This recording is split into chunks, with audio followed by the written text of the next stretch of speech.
أعوذ بالله من الشيطان الرجيم. بسم الله الرحمن الرحيم. لن تنالوا البر حتى تنفقوا مما تحبون وما تنفقوا من شيء فإن الله به عليم. كل الطعام كان حلا لبني إسرائيل إلا ما حرم إسرائيل على نفسه من قبل أن تنزل التوراة. قل فأتوا بالتوراة فاتلوها إن كنتم صادقين.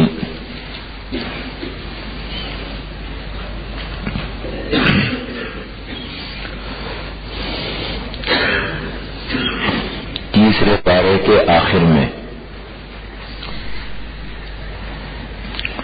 آیت نمبر 91 یہ بات ہوئی تھی.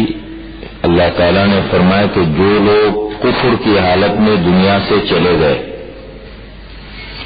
تو بڑی ہوئی زمین سونے کی اگر فدیے کے طور پر دینا چاہے ان سے قبول نہیں کیا جائے گا اور عذاب میں پڑے رہیں گے.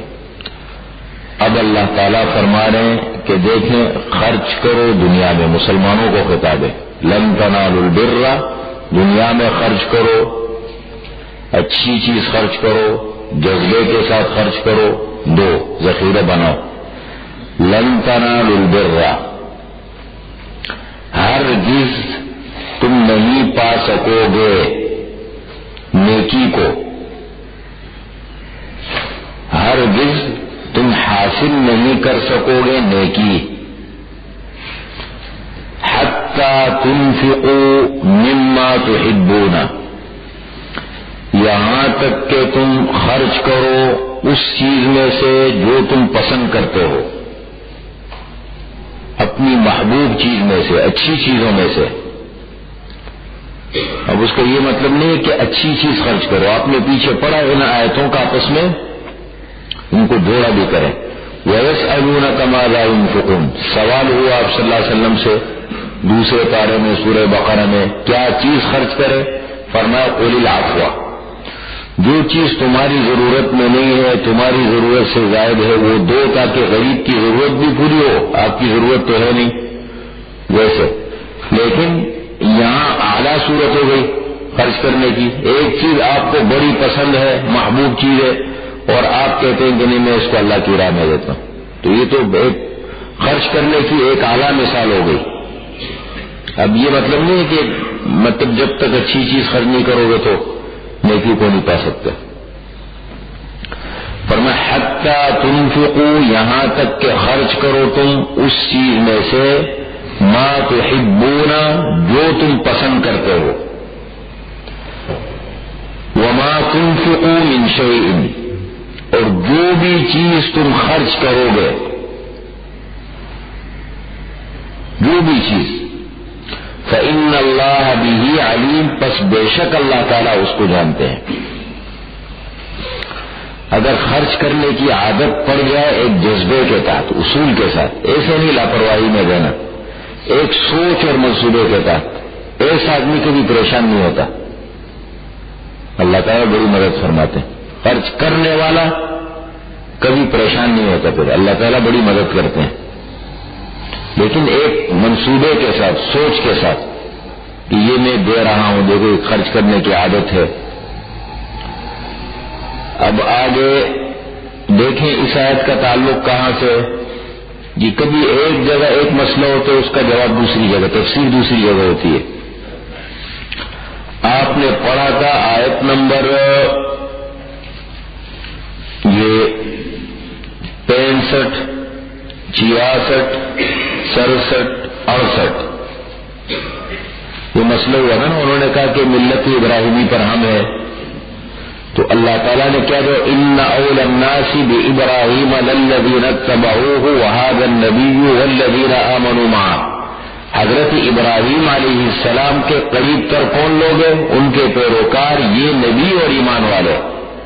یہ تو یہود نے سوال اٹھایا کہنے لگے کہ یہ ابراہیم علیہ السلام کے قریب کہاں سے ہو گئے،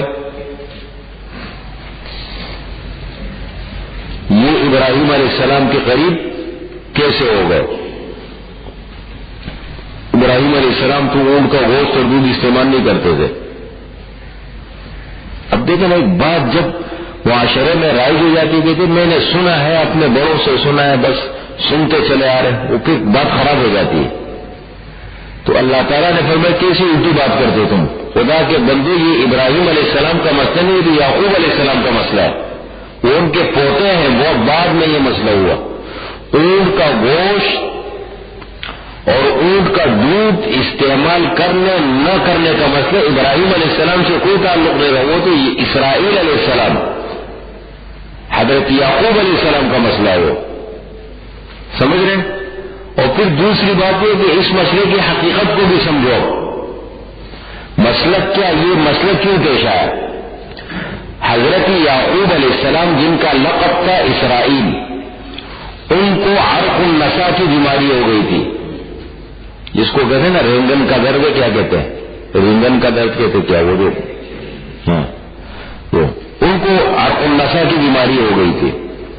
اس زمانے کے مطابق ہوگا، انہوں نے منت مانی کہ اگر اللہ تعالیٰ نے مجھے شفا دے دی تو میری سب سے پسندیدہ چیز جو ہے وہ اونٹ کا گوشت اور اونٹ کا دودھ ہے، میں استعمال نہیں کروں گا. انہوں نے یہ منت مانی. تو اب مسئلہ یہ ہے کہ سب سے پہلی بات تو یہ ہے کہ یہ حضرت یعقوب علیہ السلام نے منت مانی تھی، لیکن اپنی ذات سے متعلق،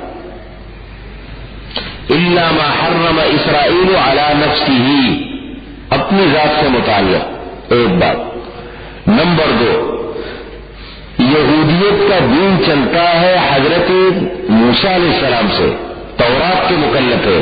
تورات کے اندر جتنے، جیسے ہم مسلمان قرآن کے مکلف ہے، قرآنی تعلیمات کے مکلف ہے، اسی طریقے سے ان کا سلسلہ چلتا تھا تورات سے. تو خدا کے بندو، تورات تو حضرت یعقوب علیہ السلام کے کئی زمانے کے بعد نازل ہوئی، تو کیا جوڑ اور کیا مناسبت ہے؟ تمہارے اندر تورات نے جو جن چیزوں کو حلال کیا وہ حلال ہے، جن کو حرام کیا وہ حرام ہے. تو پہلی بات تو یعقوب علیہ السلام نے اگر کیا بھی تھا تو اپنی ذات سے متعلق، باقی بنی اسرائیل کے لیے نہیں تھا، وہ اپنی ذات کے لیے. اور دوسری بات یہ، تم مکلف ہو تورات کے، تم تورات کی بات کرو، تم اس بات کو بیچ میں کیسے لاتے ہو؟ یہ ہو جاتا ہے معاشرے کے اندر کے بھی. یہ جو ہمارے اندر خرابیاں پڑی ہے نا مسلمانوں میں، یہ ادھر ادھر کیا. اب میں آپ سے پوچھتا ہوں، مثال کے طور پر دیکھیں، یہ جو رسم و رواج بڑے ہمارے ہاں، یہ 100 میں ہے، یہ 40واں ہے، اور یہ آپ سے کوئی پوچھے کس نے بنیاد ڈالی؟ کسی کو پتہ نہیں، بس چلا ہے، کس نے بنیاد چل پڑا. جو بھی ہے اللہ نے بدو کا تو قرآن سے تعلق نہیں، وہ سوئم کرے قرآن پڑھے، لیکن بھلے ایک کسی نے کیا ہوگا، شروع میں نیت اچھی ہوگی نہیں ہوگی، لیکن اب وہ چل پڑا سلسلہ. اسی طریقے سے اور ایسے بہت سارے کام ہیں، چھوٹی چھوٹی کاموں پر وہ سلسلہ چل پڑا. اختلاف ختم کرنے کا طریقہ یہ ہوتا ہے کہ دیکھیں ہر خطے میں حضور صلی اللہ علیہ وسلم فرماتے ہیں کوئی نہ کوئی حق پر ہوتا ہے، یہ اس بات کی حق کا نہیں. اب فاصلوں کو گھٹانے کا طریقہ، اس دن ایک صاحب کے ساتھ بیٹھا ہوا تھا، کوئی نئی تحریک شروع کر رہا ہے، ہمارے پاس آئے. تو میں نے کہا خدا کے بندو، خدا کا خوف کرو، امت ویسے بٹی ہوئی ہے، ٹکڑے ٹکڑے ہے، تم نئی جماعت. کہتے یوں کلمے کی محنت. میں نے کہا کلمے کی محنت کون مسلمان نہیں ہے؟ میں نے کہا گئے مسلمان دکان میں بیٹھا، اس کو بھی وہ بھی کلمہ پڑھتا ہے. امت کو بنانے کی ضرورت ہے، امت کو پھیلانے کی ضرورت، اس کو نہیں ہے منتشر کرنے کی. اب اس پہ بات، تو ہر آدمی اٹھتا ہے، اس کی سوچ کیا ہوتی ہے کہ امت میں خرابی آ گئی ہے تو کیا کرو؟ نئی جماعت قائم کرو. یہ تو مسائل کا حل نہیں ہے. مسائل کا حل یہ ہم دیکھیں آہستہ آہستہ کہ بھائی دیکھیں اس جماعت کو، ہم دیکھیں ان کے نظریات کو، ہم دیکھیں کہ قرآن حدیث کے مطابق قریب ترین لوگ کون ہیں، فوراً پتہ لگ سکتے، کوئی مسئلہ نہیں. لیکن اصل میں حق کے تلاش کرنے کے لیے جو سنجیدہ ذہن بنانا پڑتا ہے، جو ایک جذبہ چاہیے، جو حضرت سلمان فارسی کے پاس تھا، وہ جذبہ ہم کہاں سے لائے؟ ہم کہتے دنیا کے کام ہمارے بڑے سنجیدہ چلے، اس میں کوئی خرابی نہ ہے، اور دین کا معاملہ ہو بس اللہ غفور رحیم ہے، چلنے وہ گاڑی چلتی ہے بس چلاؤ. تو یہ مسئلے دیکھیں یہ خرابیاں ایسی پیدا ہو جاتی. اب یہ بات کہاں سے انہوں نے زمانے سے چلاتے تھے حقائق قرآن نے کھولے پھر. کل الطعام کان حلا، کل الطعام ہر قسم کا کھانا، ہر قسم کا کھانا کان حلا لبنی اسرائیل، حلال تھا بنی اسرائیل کے لیے.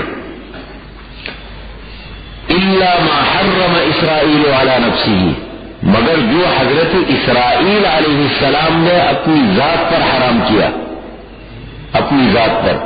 اسرائیل علیہ السلام کون ہے؟ یعقوب علیہ السلام. من قبل ان تنزل التوراۃ، اور یہ تو خدا کے بندے یہ تو تورات کے نازل ہونے سے پہلے کی بات ہے، تم تورات کی بات کرو. من قبل ان تنزل التوراۃ، اس سے پہلے یہ کہ تورات اتاری جائے. قل، آپ کہہ دیجئے اے محمد صلی اللہ علیہ وسلم، آپ ان سے کہہ دیجئے فأتوا بالتوراۃ، تم لاؤ تورات. فتلوها، اس کو پڑھو. ان کنتم صادقین، اگر ہو تم سچے. اس میں کہاں لکھا ہے کہ بنی اسرائیل کے لیے ان کا گوشت اور دودھ حرام ہے؟ فمن افترى علی اللہ الکذب، پس جو شخص باندھے اللہ تعالیٰ پر جھوٹ.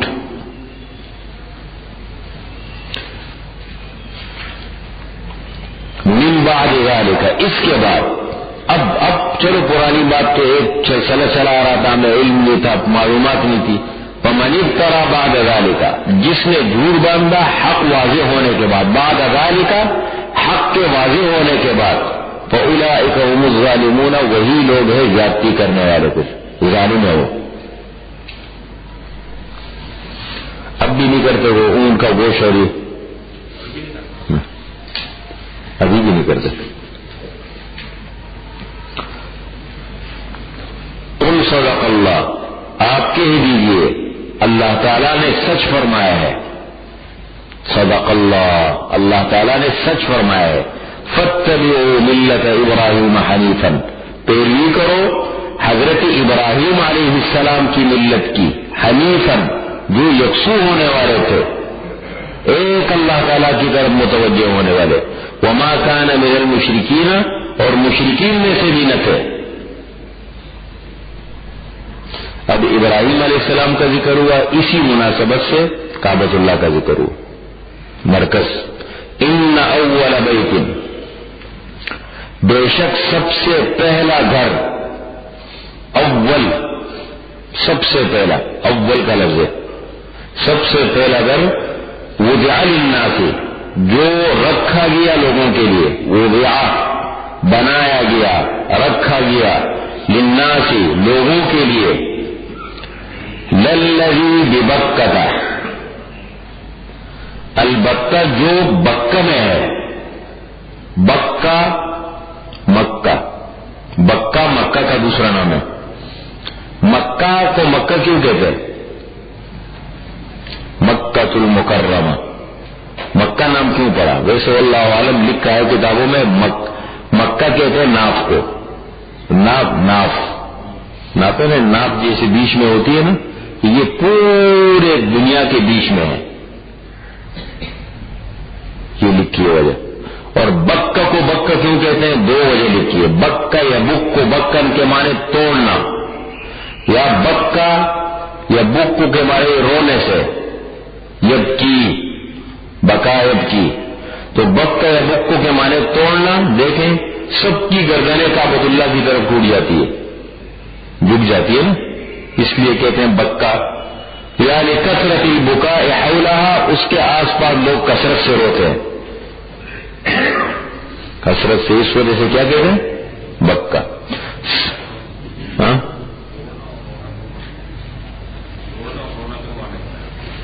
بکہ کے ایک تو یہ بکہ یا بکو کے معنی توڑنا، یعنی سب کی گردنیں اس کی طرف ٹوٹ جاتی ہے، جھک جاتی ہے نا.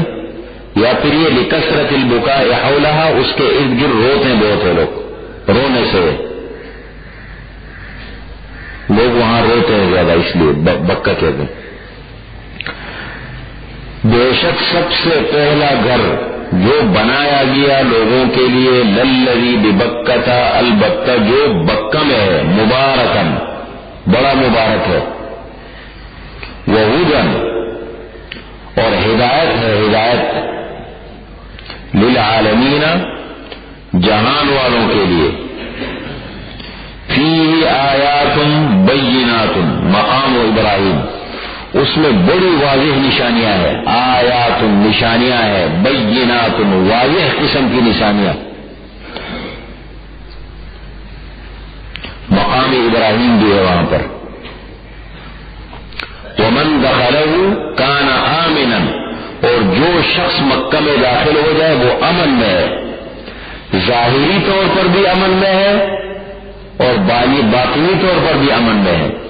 ظاہری طور پر کیا کہ اگر ایک آدمی مکہ مکرمہ کے حدود میں چلا جائے تو اس کے خلاف کوئی کارروائی نہیں ہو سکتی، اس کو سزا نہیں دی جا سکتی، وہ حرم کے اندر سزا نہیں دی جا سکتی۔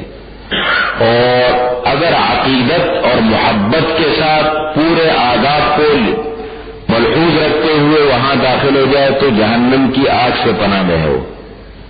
البتہ جو آدمی وہاں داخل ہوگا، وَمَن يُعَظِّمْ شَعَائِرَ اللَّهِ فَإِنَّهَا مِن تَقْوَى الْقُلُوبِ، اور شعائر اللہ میں ایک بڑا جو ہے وہ بڑی علامت جو ہے وہ کعبۃ اللہ ہے، حرم ہے، حدود حرم ہے، ہر اعتبار سے امن میں ہے۔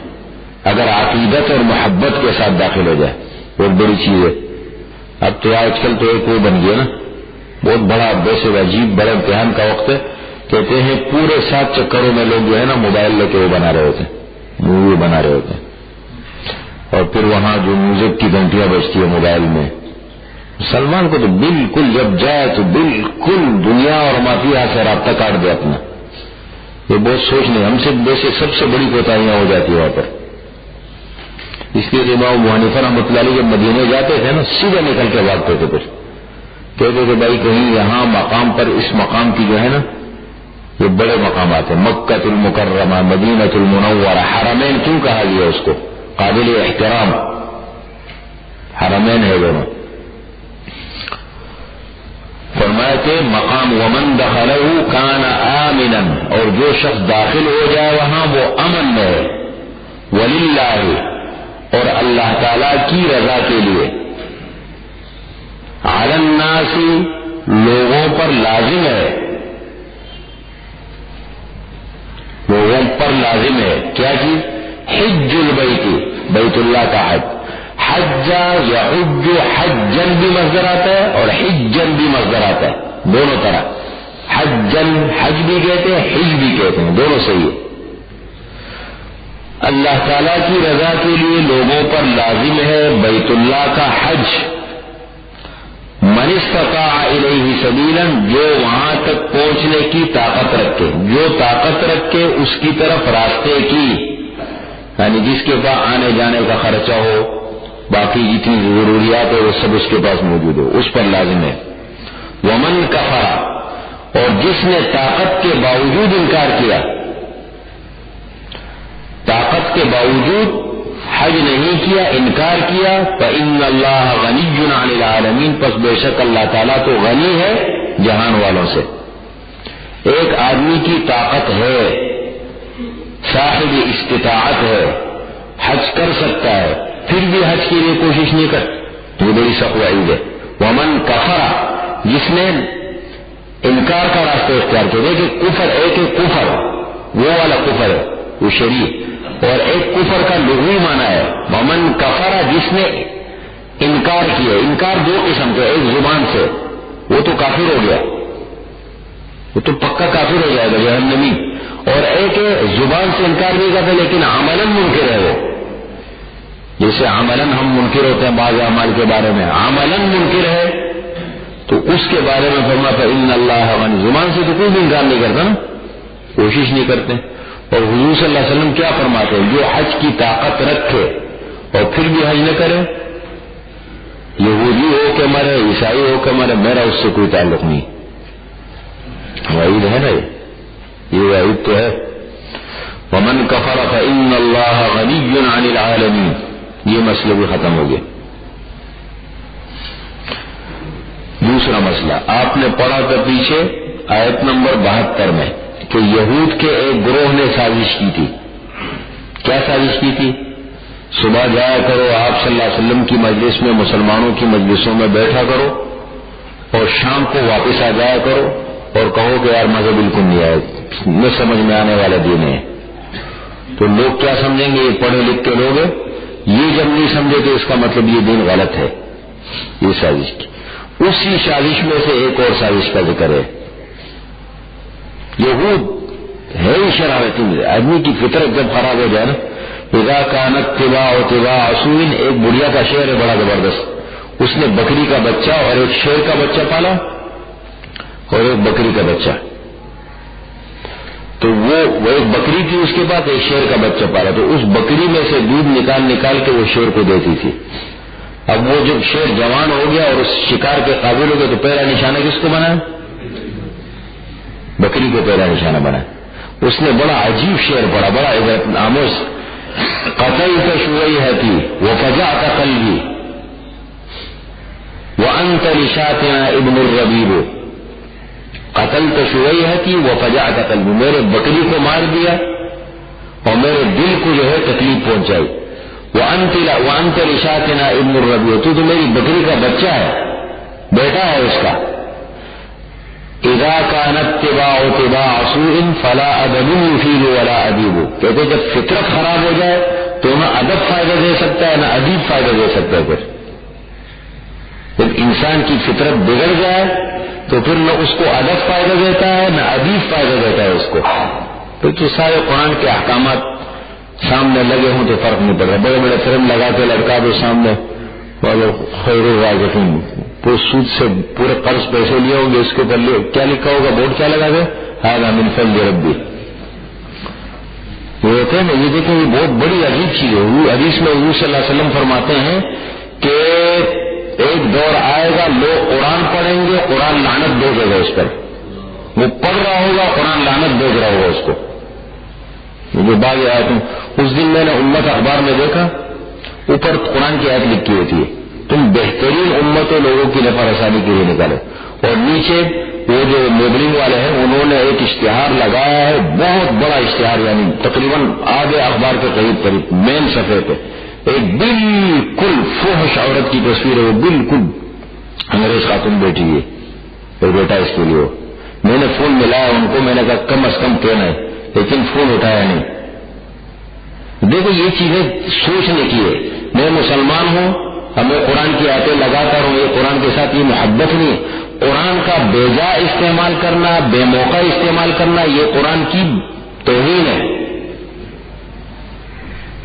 گھروں کو قرآن کی تلاوت لگا دی، اپنے کاموں میں لگے ہوئے، قرآن کی عظمت دل سے نکل جاتی ہے.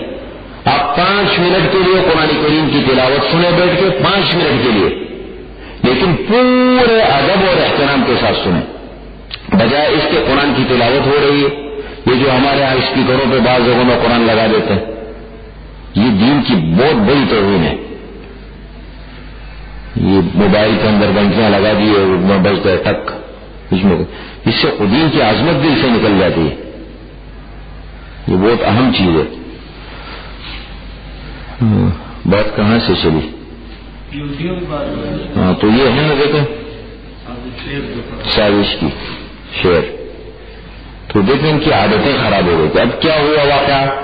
ایک مجلس میں، کیونکہ مدینہ منورہ کے اصل باشندے تھے اوس اور خزرج، 2 قبیلے تھے، تقریباً دونوں مسلمان ہو گئے تھے، لیکن یہود سے بہت پرانے تعلقات تھے. یہود وہیں رہتے تھے، بنو قریظہ، بنو نذیر، بنو قینقاع. اب ایسا ہوا کہ ان میں بڑی سخت جنگیں چلتی تھی زمانے جاہلیت میں. ایک حرب بعاث کے نام سے لڑائی ہوئی، 120 سال چلی وہ. پھر حرب بسوس کے نام سے ایک لڑائی ہوئی، 93 سال چلی وہ. حرب داعش کے نام سے ایک لڑائی ہوئی، 63 سال تک وہ چلی. یہ لڑائیاں ہوتی تھی، وہ پرانی دشمنیاں تھی، لیکن اسلام لانے کے بعد ایک ہو گئے.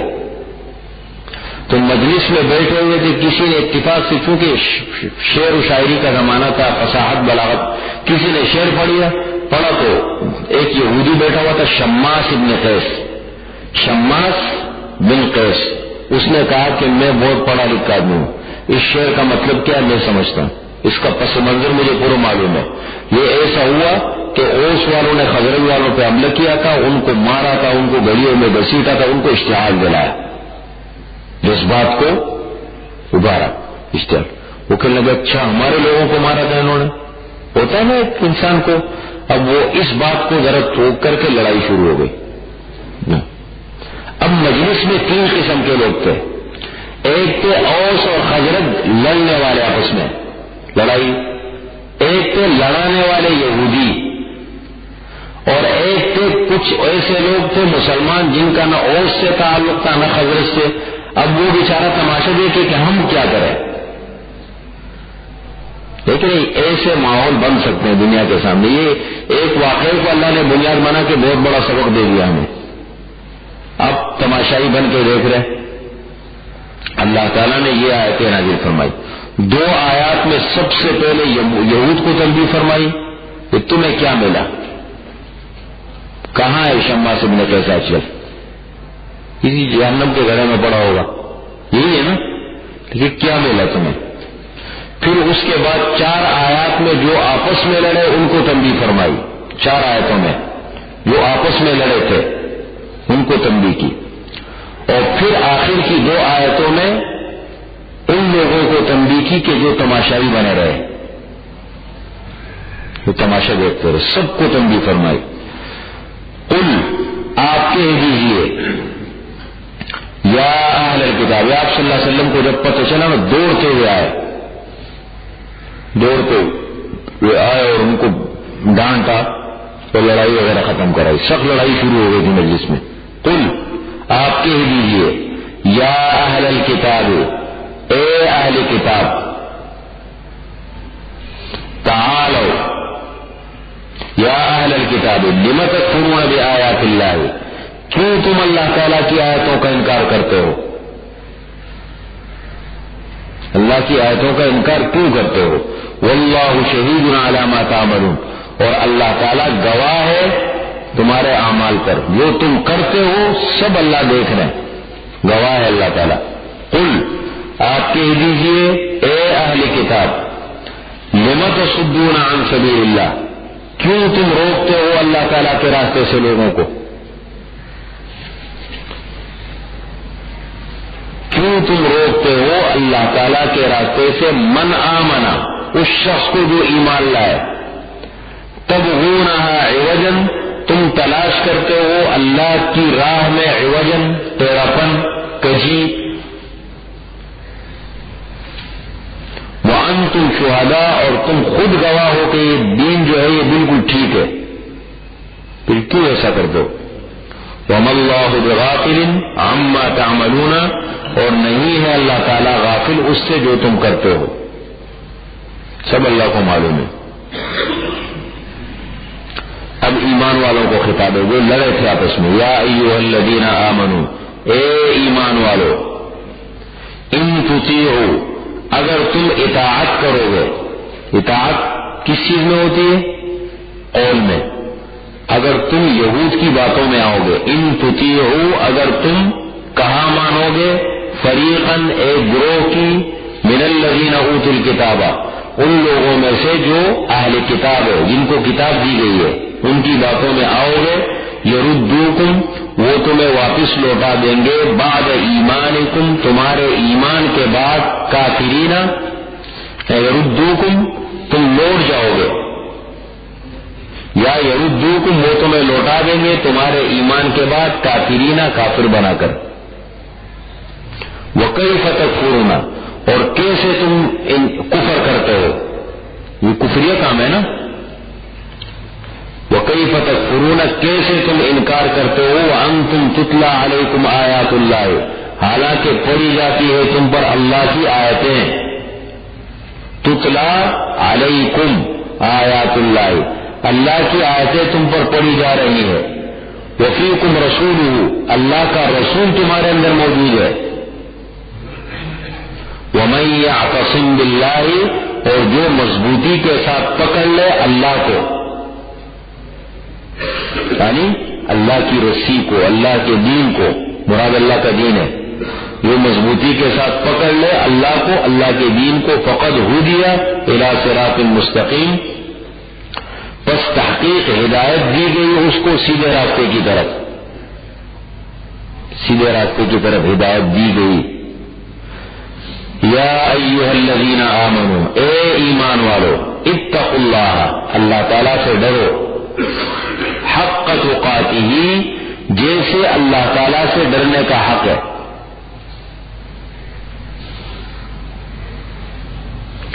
ولا تموتن الا وانتم مسلمون، اور تمہاری موت نہ آئے مگر اس حال میں کہ تم مسلمان ہو۔ تو یہ کام تو کفریہ کام ہے یہ جو آپ کرتے ہیں۔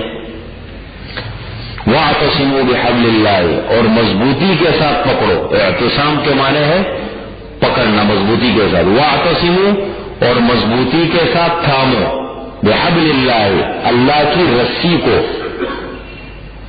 جمیعا، مل کر، اکٹھے ہو کر، مل کر، ولا تفرقوا، اور تفریقہ نہ ڈالو آپس میں،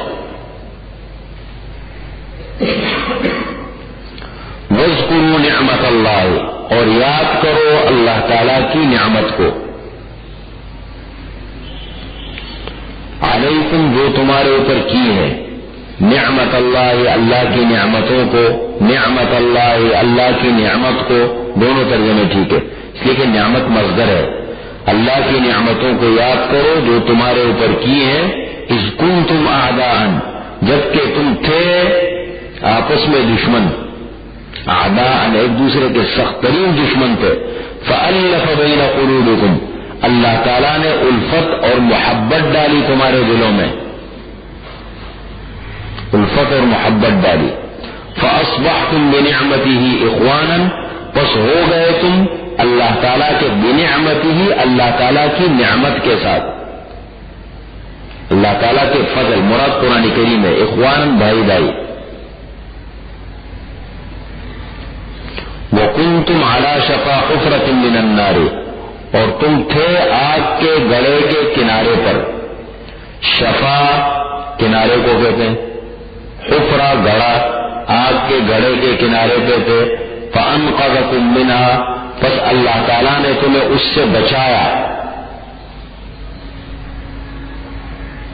كَذَلِكَ يُبَيِّنُ اللَّهُ، اسی طریقے سے اللہ تعالیٰ بیان کرتے ہیں تمہارے لیے اپنے احکامات، لعلکم تہتدون، تاکہ تم ہدایت پا جاؤ۔ دیکھیں اللہ تعالیٰ نے تمہارے دلوں میں الفت اور محبت ڈالی، یہ آیت کا حوالہ نوٹ کریں،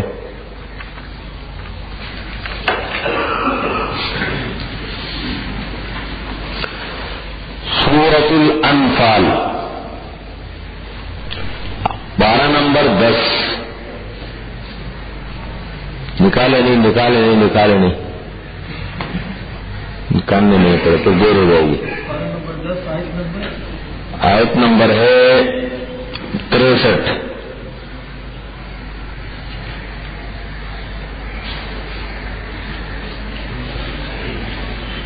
دیکھیں میں پڑھتا ہوں ترجمہ آپ کو سناتا ہوں۔ وَأَلَّفَ بَيْنَ قُلُوبِهِمْ، اور اللہ تعالیٰ نے ان لوگوں کے دلوں میں الفت اور محبت ڈالی۔ دوبارہ لکھو اب، ان سے لکھ لینے بعد میں، آپ جب بالکل ٹائم گزر جاتے پھر آپ جوش میں آ جاتے یہ دیکھیں اللہ تعالیٰ نے، دیکھیں سنیں غور سے، وَأَلَّفَ بَيْنَ قُلُوبِهِمْ، اللہ تعالیٰ نے الفت اور محبت ڈالی ان کے دلوں میں۔ لو انفقت ما فی الارض جمیعا، اے محمد صلی اللہ علیہ وسلم اگر آپ خرچ کرتے ہیں جو کچھ زمین میں ہے سارا پیسہ، کس لیے کہ ان میں الفت اور محبت ڈالے پیسوں کے ذریعے، ما الفت بین قلوبہم، آپ نہیں ڈال سکتے تھے ان کے دلوں میں الفت و محبت، ولکن اللہ الف بینہم، لیکن اللہ تعالیٰ نے ان کے دلوں میں الفت اور محبت ڈالی۔ کیسے ڈالی؟ قرآن کریم کے ذریعے سے۔ لیکن تھوڑا سا بہت سوچنے کی بات ہے. دیکھیں میں آپ کو ایک بات کروں تھوڑی سی.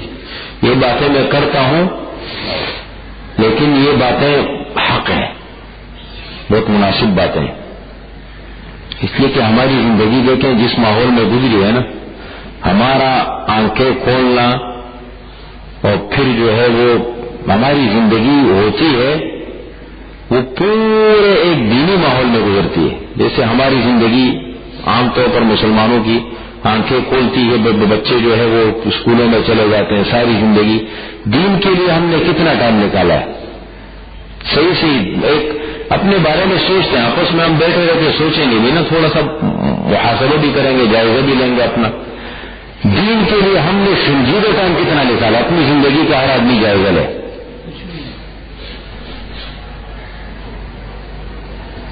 بالکل نہیں, یعنی حقیقت میں صحیح نہیں ہے.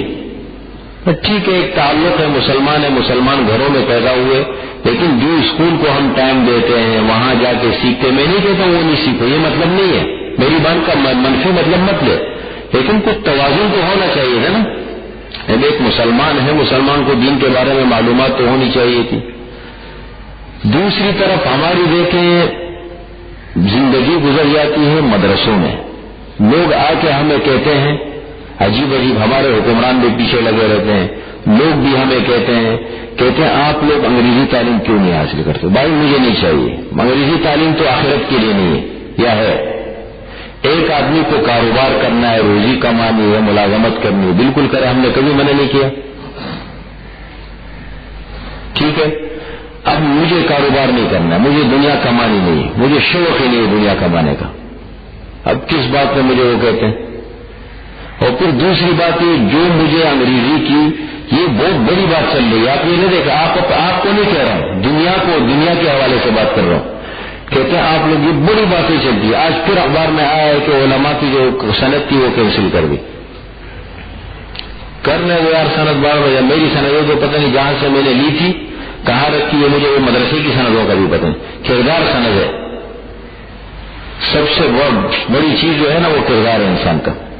الحمدللہ میں جو کچھ پڑھاتا ہوں اللہ کے فضل و کرم سے ساتھی بیٹھتے ہیں سنتے ہیں, اللہ کے لیے پڑھا رہا ہوں.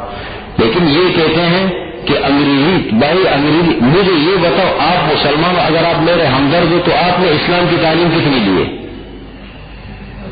آپ نے کتنی, ہمارے حکمرانوں کو کتنا آتا ہے دین. ہاں تو یہ سب معلوم ہے نہیں, صحیح.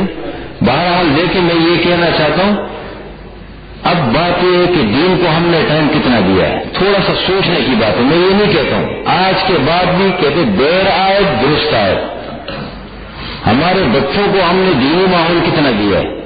اور پھر ایسا عجیب دیکھیں, یہ لاڈ نکالے نے کہا تھا, میں نہیں کہتا ہوں دیکھیں میں انگریزی تعلیم کا مخالف نہیں ہوں, تعلیم ایسی کو, لیکن لاڈ نکالے نے کیا کہا تھا, ایک اردو فرنگی نے کہا اپنے پسر سے, انگریزوں سے کہا, لاڈ نکالے نے, ان کا بڑا دانشور تھا, یہودی تھا اصل میں, یہ لاڈ نکالے یہودی تھا. اردو فرنگی نے کہا اپنے پسر سے, انگریزوں سے کہا, منظر وہ طلب کر کہ تیری آنکھ نہ ہو سر, وہ منظر طلب کرو, بیچارے کے حق میں ہے یہی سب سے بڑا ظلم, برے پہ اگر فاش کرے قائد شیر, سینے میں رہے راضی ملوکانہ تو بہتر, کرتے نہیں محکوم کو تیغوں سے کبھی زیر, تلواریں مت چلاؤ, تعلیم کے تیزاب میں ڈال ان کی خودی کو, ہو جائے ملائم تو جدھر چاہے اسے پھیر. دیکھ رہے تاثیر میں اکسیر سے بڑھ کر ہے تیزاب, سونے کا ہمالا ہو تو مٹی کا بنے ڈے. یقین جانا ایسا ماحول بن گیا. میں نہیں کہتا ہوں, الحمدللہ میرے پاس جو بچے پڑھتے ہیں ان کو میں کہتا ہوں بھائی تم اسکول میں بھی محنت کرو, میں تو یہ بھی کہتا ہوں, میں کہتا ہوں ٹائم ضائع نہیں کرو, قیمتی بناؤ. لیکن ذہن ایسا بنا دیے, محنت کرتے کرتے کرتے کرتے کرتے 1 گھنٹہ, وہ بھی اس میں بچے پھسل جاتے ہیں. ایگزام ہو رہے ہیں, امتحان ہو رہے, ٹیوشن لگا دیے, صبح سے 2 بجے تک آتے ہیں, صبح نکلتے ہیں, پھر اس کے بعد ٹیوشن. یعنی ایسا جگڑ دیا ہے کہ مسلمانوں کے بچوں کہیں مولوی کے ہاتھ میں لگے اور کہیں دین کے ہاتھ میں لگے. یعنی اتنا اس کو پابند کر دیا ٹائم کے اندر کہ بالکل بیچارے کے پاس ٹائم ہی نہیں ہے. اس کی تعلیم کا نظام ایسا بنا دیا گیا ہے کہ وہ بیچارے کے پاس ٹائم ہی نہیں ہے, پھر ماحول بھی نہیں ملتا اس کو. اور پھر الٹا ایسا کر دیا کہ نظام تعلیم کو ایسا بنا دیا گیا کہ بچے اور لڑکیوں کو ایک ساتھ بیٹھا ان کے جذبات کو مشتعل کرنا, تاکہ یہ مسلمان اندر سے باہر سے ایسا خراب ہو جائے کہ یہ مستقبل میں آنکھ نہ اٹھا سکے ہمارے سامنے. اور اب بھی میں آپ کو بتاؤں دیتے ہیں سب سے زیادہ خطر کن سے ہے ان کو. مدرسے میں طلبہ کیا ہے, وہ بیچارے غریبوں کے وہ ہے. ایک آدمی اس دن میرے پاس آئے, یہاں درس میں بیٹھتے ہیں, کہتے جی بات کریں ادھر بات کو کبھی ادھر مروڑتا ہے کبھی ادھر مروڑتا ہے. کہتے جی ہم یہ نہیں کہتے, ہم یہ کہتے ہیں دیکھو مدرسوں میں غریبوں کے بچے ہوتے ہیں, ان کو تو کچھ بھی نہیں, ماحول معاشرے کو جانتے ہی نہیں, لوگوں سے تعلق ان کو کیسے ہونا چاہیے, یہ مالدار کے بچوں مطلب اس قسم کے لوگوں کو آنا چاہیے. آپ جو محنت کر رہے ہیں, میں نے کہا میں تو محنت کر کر کے تھک گیا آپ کے اوپر. تم 1 گھنٹہ جو ہے وہ ہفتے میں 5 چھٹیاں کرتے ہو, 1 دن آتے ہو. آپ اپنے بچوں کو وقف کرو نا, آپ کرو یہ کام. غریب کا بچہ جو نہیں کرے, میں نے کہا میں غریب کا بچہ ہوں, میں تو ہوں دیہات سے آیا ہوں, بیٹھا ہوں, اللہ کا دین کی برکت سے الحمدللہ یہ سب کچھ ہو رہا ہے. میرے پاس بھی جتنا مجمع آتا ہے یہ میرے لیے نہیں آتا, یہ قرآن کی برکت سے آ رہا ہے. یہ آپ جو میرے پاس آتے ہیں اس قرآن کی برکت ہے. کیا خیال ہے؟ قرآن کی برکت سے آتے ہیں. میں نے ایک شعر پڑھا کہ نا, جا کے ہوتے ہیں مساجد میں سفارات و غریب, نام لیتا ہے اگر کوئی ہمارا تو غریب, پردہ رکھتا ہے اگر کوئی تمہارا تو غریب, عمرا نشہ دولت میں ہے غافل ہم سے, زندہ ہے ملت بیضا و ربا کے دم سے. یہ باتیں بھی پھر ذہن میں آ جاتی ہے سوالات. تو بہرحال میں یہ کہنا چاہتا ہوں, بات لمبی ہو جائے گی. دین کے لیے ہم کتنا سنجیدہ ہیں, صرف دل سے کبھی سوچا کرے یہ بات. یہ نہیں کہ 1 گھنٹہ آ کے بیٹھ گئے اور ہم نے پڑھ لیا, ہم تو بہت کچھ سیکھتے ہیں اور ہم تو پڑھتے ہیں. نہیں, ایک ہوتا ہے آپ کاروبار میں رہیں, مارکیٹ میں 24 گھنٹے بیٹھے, لیکن دین کی عظمت آپ کے سینے میں ہو, دل میں ہو. ایک مسلمان بیٹھا ہے معاملات میں, آپ ملازمت میں ہیں, لیکن ایک مسلمان, ایک نظریہ سوچ مسلمان کو ہونا چاہیے. وہ ہماری سوچ سنجیدہ نہیں ہے دین کے بارے میں. یہ تھوڑا سا بدلنے کی, اپنی سوچ کو بدلنے کی ضرورت ہے. سمجھ رہے ہیں؟ فرمایا کہ اور پھر دوسری بات ہے قرآن کریم کو لینے کی ضرورت. جو بات میں کرنا چاہوں, قرآن کریم کو لینے کی ضرورت ہے, لیکن قرآن کریم کے اصول کے مطابق. سمجھ رہے ہیں بات کو؟ قرآن کریم کے اصول کے مطابق لینے کی ضرورت ہے. صرف یہ نہیں کہ وہ قرآن ہاتھ میں پکڑ لیا, کتاب ہدایت ہے, جہاں چاہے دل چاہے بیٹھ گئے وہاں پر قرآن پر تو شے ہو رہے ہیں. بسا اوقات قرآن کے نام پر یقین جانے علماء سے متنفر کیا جاتا ہے اور باقاعدہ ان کو شکوک و شبہات میں مبتلا کیا جاتا ہے. آج کل بعض لوگ قرآن کی مجلسوں میں بیٹھ کے ایسے الٹے سیدھے سوالات کرتے ہیں, پھر قرآن کی مجلسوں میں بیٹھ کر کے دین کے بارے میں ان کا ذہن اور الٹا ہو جاتا ہے. قابل اعتماد کیا کہہ رہا ہے یہ نہ دیکھو, کون کہہ رہا ہے یہ دیکھو. دین کے بارے میں یہ الٹی باتیں کہتے, کیا کہہ رہے ہیں بس کر رہے ہو. ہم سب سے پہلے اس کو, آپ سب سے پہلے مجھے میرے عمل کو دیکھیں, آپ کو بھی میں دعوت دیتا ہوں. میری پوری بات شریعت کے خلاف نظر آ جائے, دین کے خلاف نظر آ جائے, آپ آ کے مجھے بتائیں کہ آپ کہتے کچھ اور ہیں کرتے کچھ اور ہیں. سمجھنا بات کو؟ یہ نہیں کہ بس قرآن وہاں بیٹھ گیا اور عجیب لباس غیر سنجیدہ ہے, نہ لباس اس کا شریعت کے مطابق ہے, نہ اس کی باتیں شریعت کے مطابق ہے, اور بیٹھا ہوا جو قرآن پڑھا رہے, ریٹائر ہو گیا قرآن پڑھا رہے. کم از کم قرآن دینی مجلس میں جو بیٹھا ہو, سند تو ہو, قابل اعتماد آدمی تو ہو, کردار اور قول و عمل میں مطابقت تو ہو. یہ بہت ضروری چیز ہے. ٹھیک ہے جی. فَأَنْقَذَكُم مِّنْهَا, بس اللہ تعالیٰ نے اس سے بچایا تمہیں. اسی طریقے سے يُبَيِّنُ اللَّهُ, اللہ تعالیٰ بیان کرتے ہیں تمہارے لیے اپنے احکامات. لَعَلَّكُمْ تَهْتَدُونَ, تاکہ تم ہدایت پا جاؤ, تاکہ تم ہدایت حاصل کرو. آگے وہ تیسرے طبقے کا ذکر ہے. تیسرا طبقہ کون سا تھا؟ تماشائی. بہت اچھا لگ گیا ہمیں یہ بڑی وعید اللہ. وَلْتَكُن مِّنكُمْ أُمَّةٌ يَدْعُونَ إِلَى الْخَيْرِ, اور تم میں ایک جماعت ہونی چاہیے, ولتقم اور چاہیے کہ ہو تم میں سے امتن ایک جماعت یدعون الی الخیر بلائے خیر کی طرف دعوت دے خیر کی طرف وَيَأْمُرُونَ بِالْمَعْرُوفِ اور حکم دے اچھائی کا وَيَنْهَوْنَ عَنِ الْمُنْكَرِ اور روکے برائی سے اچھائی کا حکم دے اور برائی سے روکے وَأُولَئِكَ هُمُ الْمُفْلِحُونَ اور یہی لوگ ہیں فلاح پانے والے. بھائی جب غلط کام ہو رہا تھا آپ کو روکنا چاہیے تھا اور اچھائی کا حکم دینا چاہیے تھا. کوئی غلط ہو رہا ہے. وَلَا تَكُونُوا كَالَّذِينَ تَفَرَّقُوا اور تم نہ ہو جاؤ ان لوگوں کی طرح جنہوں نے تفرقہ ڈالا دین میں. تفرقوا جنہوں نے دین میں تفرقہ ڈالا. وَاخْتَلَفُوا مِن بَعْدِ مَا جَاءَهُمُ الْبَيِّنَاتُ اور اختلاف کیا بعد اس کے کہ آ چکی تھی ان کے پاس واضح نشانیاں واضح دلائل آ جانے کے بعد انہوں نے تفرقہ ڈالا. دونوں لڑ پڑے آپس میں. تم ان کی طرح مت بنو اور آپ بھی جو ہے اس کی طرح ہو گئے تماشائی بن گئے. من تشبہ بقوم فہو منہم جو کسی قوم کے طور اور طریقے اختیار کرے لباس میں وضاقت میں وہ انہی میں سے شمار ہوگا. حدیث ہے من کسر سواد قوم فہو منہم جس نے کسی کی تعداد بڑھائی یا کہ ان میں صرف دیکھنے کے لیے شامل ہو گئے وہ بھی قیامت کے دن انہی میں سے شمار ہوگا. غلط لوگوں کی تعداد کو بڑھانا ان کی حوصلہ افزائی کرنا اس سے بھی بچنا چاہیے. اس لیے غلط چیزوں کو نہیں دیکھنا چاہیے. وَأُولَئِكَ لَهُمْ عَذَابٌ عَظِيمٌ اور ان لوگوں کے لیے بڑا عذاب ہوگا انہوں نے دین میں تفرقہ ڈالا. یہود مراد ہے بڑا عذاب. یا مثال کے طور پر تفرقہ ڈالے آپس میں اور اسی پر قائم رہے یہ بڑا عذاب ہوگا ان کے لیے. بڑا عذاب کب ملے گا ان کو؟ یہ دیکھیں تفسیر القرآن بالقرآن دو صورتیں میں نے بتائی تھی. قرآن کریم کی تفسیر قرآن سے ایک صورت کیا ہے متصلاً اور ایک ہے متصل ہے. دیکھیں قرآن اپنی تفسیر خود کر رہا ہے. فرمایا ان کے لیے بڑا عذاب ہوگا. کب؟ یوم تبیض وجوہ جس دن بہت سارے چہرے سفید ہوں گے چمکدار سفید روشن. وتسود وجوہ اور بہت سارے چہرے کالے ہوں گے.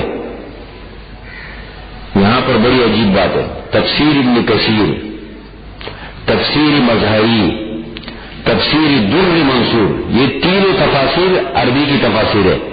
یہ وہ تفاسیر ہے کہ جو قرآن کریم کی تفسیر کرتے ہیں قرآن اور حدیث کے ذریعے سے. تفسیر القرآن بالقرآن والحدیث اس کا انتظام کرتے ہیں تینوں. اس بات کا بڑا خیال کرتے ہیں. یہاں بہت ساری حدیثیں نقل کیے حضرت ابو سعید خدری رضی اللہ تعالیٰ عنہ سے حضرت عبداللہ بن عباس رضی اللہ تعالیٰ عنہما سے اور حضرت عبداللہ ابن عمر رضی اللہ تعالیٰ عنہما سے. بڑی زبردست حدیث ہے. دیکھیں غور سے سوچ. یوم تبیض وجوہ جس دن سفید ہوں گے بہت سارے چہرے اے اہل السنت والجماعہ وتسود وجوہ اور کالے ہوں گے بہت سارے چہرے اے اہل البدع والہوا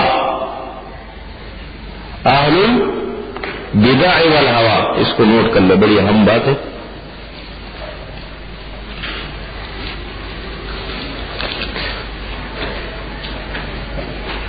یوم تبیض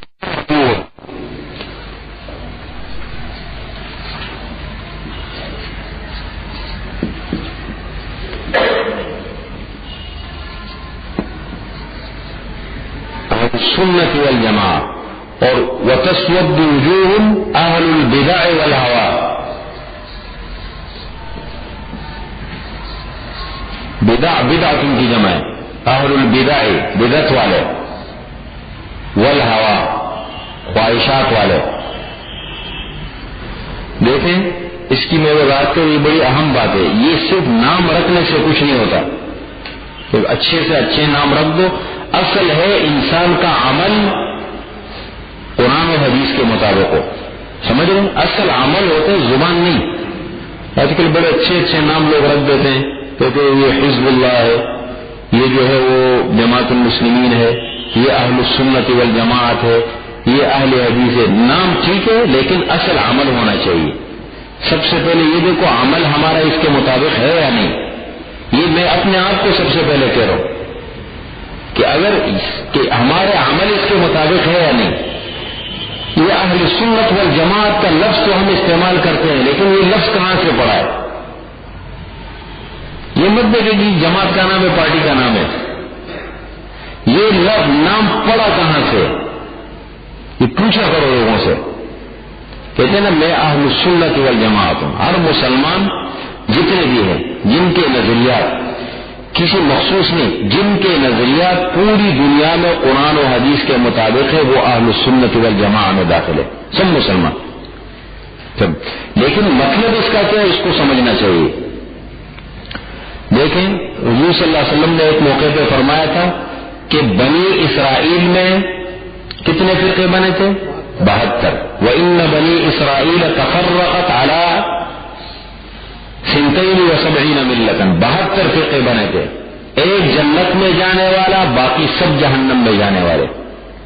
اور میری امت میں 73 فرقے بنیں گے. یہ حدیث ہے. میری امت میں 73 فرقے بنیں گے، ایک جنت میں جانے والا، باقی جہنم میں جانے والے. تو آپ سے پوچھا گیا کہ یا رسول اللہ وہ جنت میں جانے والا طبقہ کون سا ہوگا؟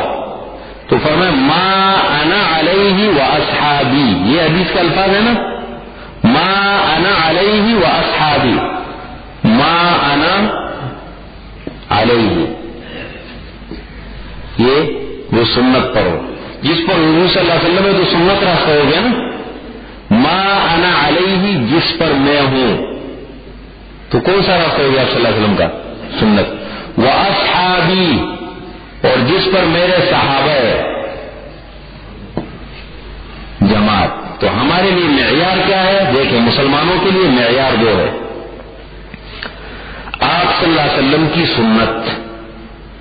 اس لیے کہ قرآن بھی بغیر حدیث سے ہم نہیں حاصل کر سکتے. یہ مطلب نہیں ہے کہ قرآن بیچ میں سے نکل گئے. یعنی سنت قرآن کی شرح ہے وہ تو اپنی جگہ، لیکن عمل میں ہمارے لیے حضور سے لقد کان لکم فی رسول اللہ اسوۃ حسنہ. سیدھی سیدھی بات ہے. ہمارے لیے عملی نمونہ حضور صلی اللہ علیہ وسلم ہے ایک. اور من حیث الجماع جس کو ہم نمونہ بناتے ہیں، جس کو جماعت کی حیثیت سے ہم مانتے ہیں، وہ صحابہ کی جماعت ہے.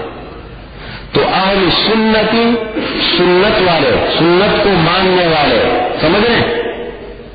سنت کو ماننے والے یعنی حضور صلی اللہ علیہ وسلم کو اپنی زندگی کا نمونہ بنانے والے.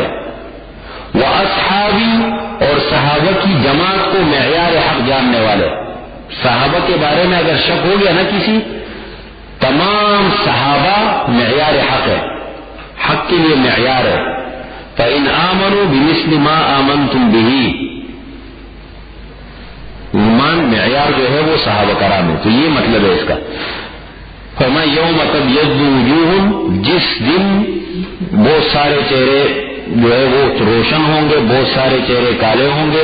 اہل البدع والہوا، کیا مطلب؟ کالے چہرے کس کے ہوں گے؟ اہل البدع. اوپر دیکھیں اہل البدع، بدع بدعت والے، والہوا خواہشات پر چلنے والے. یہ بہت بڑے خطرے کی بات ہے. کبھی کبھی اپنی خواہش کو دین کا نام دے دیتے ہیں. جو بات دین، جیسے یہود کے ہاں ہوتا تھا نا، جو بات مزاج کے مطابق لگتی تھی اس کو مانتے تھے، جو نہیں لگتی تھی وہ نہیں مانتے تھے. ایسے ہمارے ہاں بھی جو بات مزاج کے مطابق لگتی ہے کہتے ہیں یہ صحیح ہے، اور جو مزاج کے مطابق نہیں لگتی کیا کہتے ہیں؟ یہ غلط ہے. تھوڑا سا اس چیزوں کو سوچنا چاہیے. فَأَمَّا الَّذِينَ اسْوَدَّتْ وُجُوهُهُمْ، پس بہرحال جن کے چہرے کالے ہوں گے ان سے کہا جائے گا اکفرتم، یقال لهم، ان سے کہا جائے گا اکفرتم بعد ایمانکم، کیا تم نے کفر کیا ایمان کے بعد؟ فذوقوا العذاب بما کنتم تکفرون، پس چکو عذاب کو بسبب جو تم کفر کرتے تھے. وہ وَأَمَّا الَّذِينَ ابْيَضَّتْ وُجُوهُهُمْ، اور جن کے چہرے روشن ہوں گے، فَفِي رَحْمَةِ اللَّهِ، اللہ کی رحمت میں ہوں گے، هُمْ فِيهَا خَالِدُونَ، اللہ کی رحمت میں ہمیشہ رہیں گے۔ تِلْكَ آیاتُ اللَّهِ، یہ اللہ تعالیٰ کی آیتیں ہیں، اللہ کی آیتیں ہیں۔ نَتْلُوهَا عَلَيْكَ بِالْحَقِّ، ہم پڑھتے ہیں آپ پر حق کے ساتھ، سچی آیتیں ہیں اللہ کی۔ وَمَا اللَّهُ يُرِيدُ ظُلْمًا لِلْعَالَمِينَ، اور اللہ تعالیٰ ارادہ نہیں کرتا ظلم کا جہان والوں کے ساتھ، اللہ زیادتی کبھی نہیں کرتا کسی کے ساتھ، انسان خود زیادتی کرتا ہے کے اوپر غلط کام کر کے۔ وَلِلَّهِ مَا فِي السَّمَاوَاتِ وَمَا فِي الْأَرْضِ، اور اللہ ہی کے لیے ہے جو کچھ آسمانوں میں ہے اور جو کچھ زمین میں ہے، سب اللہ کے لیے ہے۔ وَإِلَى اللَّهِ تُرْجَعُ الْأُمُورُ، اور اللہ تعالیٰ کی طرف تم لوٹائے جاؤ گے۔